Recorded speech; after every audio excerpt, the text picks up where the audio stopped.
예, 안녕하십니까. 노선호입니다. 지난주 주식시장의 움직임 잠깐 복귀해보고 이번 주 주식시장의 움직임, 투자 전략 말씀드리도록 하겠습니다. 지난주 시장의 움직임은 지난주 금요일을 제외한다면 상당히 양호했어요. 그래서 지난주 금요일도 단기 반등에 따른 숨고르기라고 보신다면 크게 무리 없는 움직임이라고 생각이 듭니다. 그래서 이번 주에도 미국 시장 같은 경우는 계속적으로 좀 변동성 속에서 신고가 흐름을 노려보지 않을까? 일단은 결론부터 말씀드리자면 그렇게 보고 있습니다. 이번 주 같은 경우 연준의 파월 의장 통화정책 보고 발표를 하는데요. 그 부분에 대해서 이제 파월 의장의 입에 좀 주목을 해봐야 될 것 같습니다. 금융시장 참가자들의 입장에서는 파월 연준 의장이 이번 코로나 바이러스에 대해서 과연 어떻게 생각하는지, 어떻게 판단하는지 상당히 좀 중요하게 판단을 해봐야 되겠죠. 그래서 그런 코멘트에 대해서 좀 참고를 해봐야 되겠고요. 일단은 예상해보자면은 금융 불균형에 대해서 부담감은 내비치되 좀 긴축의 가능성을 낮추는 등의 중립 이상의 스탠스를 보일 것으로 예상이 됩니다. 파월 연준 의장이 주식시장 떨어지라고 얘기를 하지는 않겠죠. 그렇기 때문에 시장에 대해서는 좀 중립 이상으로 긍정적인 이야기를 할 것이다. 그렇게 예상이 되고 있습니다.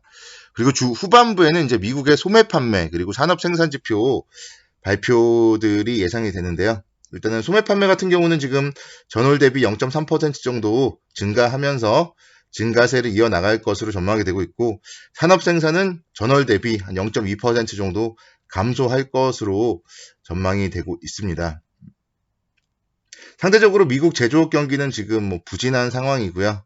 그렇지만 서비스업 경기는 양호한 흐름을 이어나가고 있는 것으로 보고 있습니다. 그래서 미국 경기에 대해서는 전반적으로 우려감보다는 소폭 낙관적인 시각을 유지하면 될 것 같고요.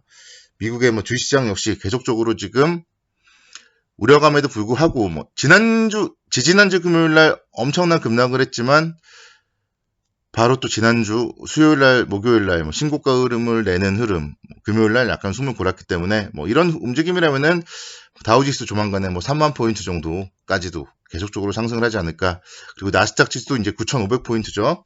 그래서 한 10,000포인트까지 계속적으로 좀 신고가 흐름을 이어나갈 것으로 보입니다.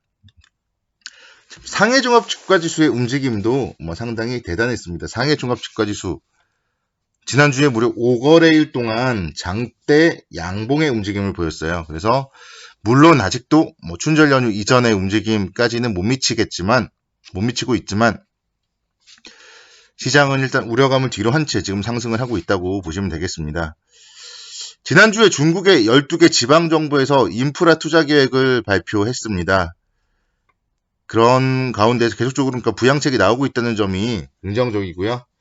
이번 주 중국의 소비자 물가지수 발표가 있는데 일단 식품 물가 상승에 따라서 전년 대비 한 4.9% 정도 상승할 것으로 보고 있는데, 이런 측면에서 봤을 때는 통화정책 측면에서 완화의 여지를 줄일 수도 있어요. 그렇지만 최근에 이제 신종 코로나 바이러스 여파로 인해서 실물 경제가 살짝 부담스러운 움직임을 보여주고 있다.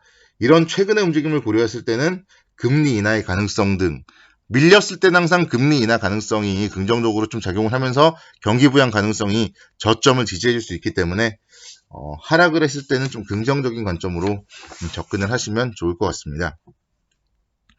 국내 주시장의 움직임도 역시 마찬가지죠. 국내 주시장도 지난주 목요일날 상당히 좀 좋은 흐름을 보였어요. 2.88% 정도 상승하면서 2227포인트까지 상승을 했었고, 금요일날 이제 숨을 고르는 모습을 보였죠. 월요일날도 잠깐 숨을 고를 수 있겠죠. 미국 시장이 하락을 했기 때문에 하락 출발을 할 수 있겠죠. 그럴 경우에 약 2200포인트 정도를 다시 한번 좀 지지 테스트를 하지 않을까, 그렇게 보고 있고요. 일단 이번 주 주시장은 한 2080에서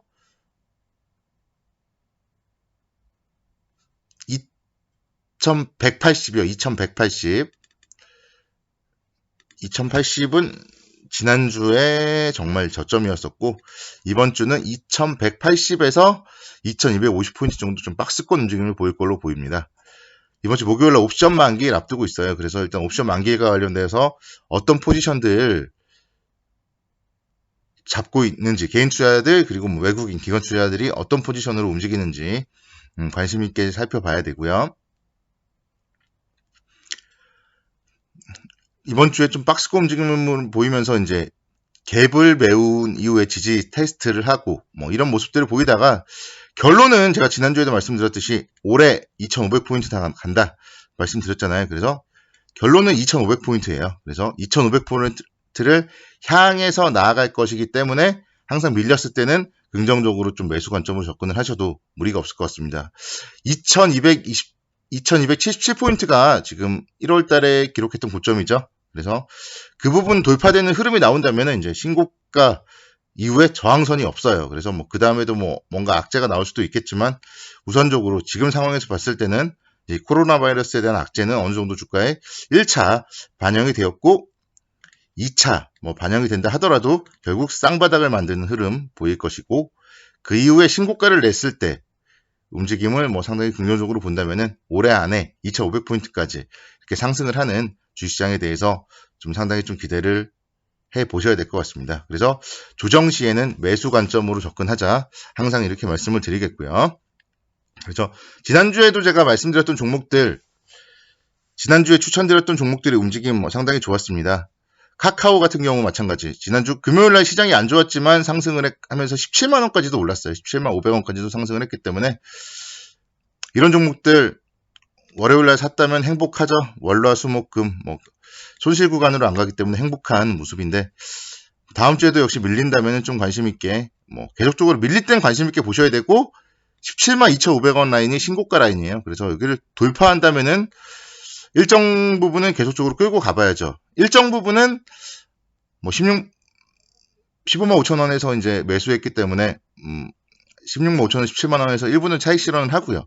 단기적으로는 일부는 차익 실현을 해서 수익은 챙겨 나가야 되고 또 밀리면 또 사고 그러니까 다음 주 월요일 날 밀리면 16만 5천 원 아래선 또 사고 또 뭐 17만 원 이상 가면은 신고가에서는 막힐 수가 있기 때문에 또 일부 차익 실현하고 돌파하면은 이제 나머지 물량을 계속적으로 좀 홀딩하는 그런 전략으로 대응을 하시면 될 겁니다.